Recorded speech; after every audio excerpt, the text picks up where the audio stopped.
So today I'm going to cook a Nigerian dish. Yes, I'm American, but I'm married to a Nigerian, so I've had to learn how to cook Nigerian food. So today I'm going to be cooking eggplant stew. And we're going to use the garden eggs or eggplant. You can find these in your local African store. You can buy them fresh or frozen. Pretty much, if it's a local store, it'll probably be frozen. Also, I'm going to use fresh shrimp. These have been cleaned and thawed. I'm going to use some dry prawns, which is like a dry shrimp, smoked shrimp.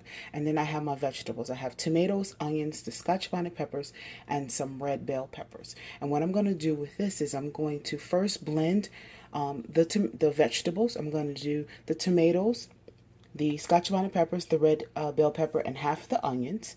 And I'm going to blend those together. Stay tuned. Now guys, as you can see, I have the mixture in the blender. I added just a little bit of water to help it blend up. But also what I'm going to add is a little bit of crayfish, if you can see it. A little bit of crayfish to the mixture, okay? It makes it have a really, really good flavor.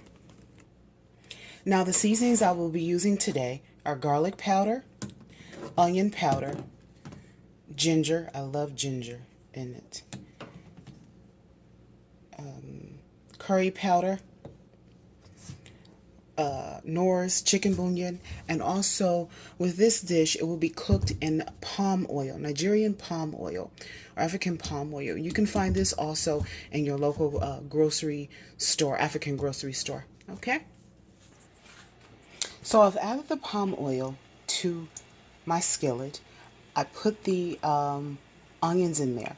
What I want the onions to do is saute in the or cook in the oil. It has a really, really good flavor. Then once it cooks down a little bit and you kind of smell that onion and the oil to get together, no need to cook it until it bleaches. There's no need for that. The oil, that is. So you cook this and you let it cook down a little bit.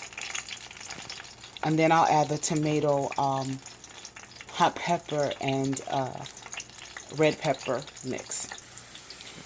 Now guys, I'm going to add the tomato puree into the oil.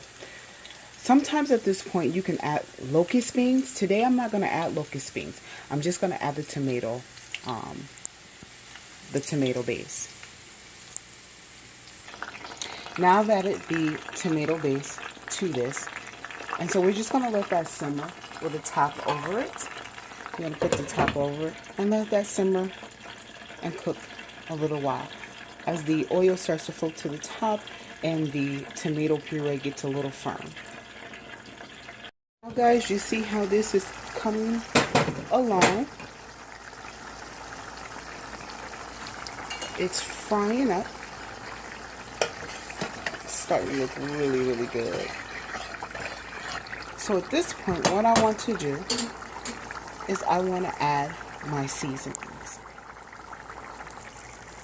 So I've added my seasoning, which will be the ginger, garlic, curry powder, the Knorr's chicken bouillon cubes, and onion powder. I'm just going to give it a stir. Next, I'm going to put in my dry prawns. So I'm going to put in my dry prawns. Okay, just put them right on in there. Those are the dry prawns.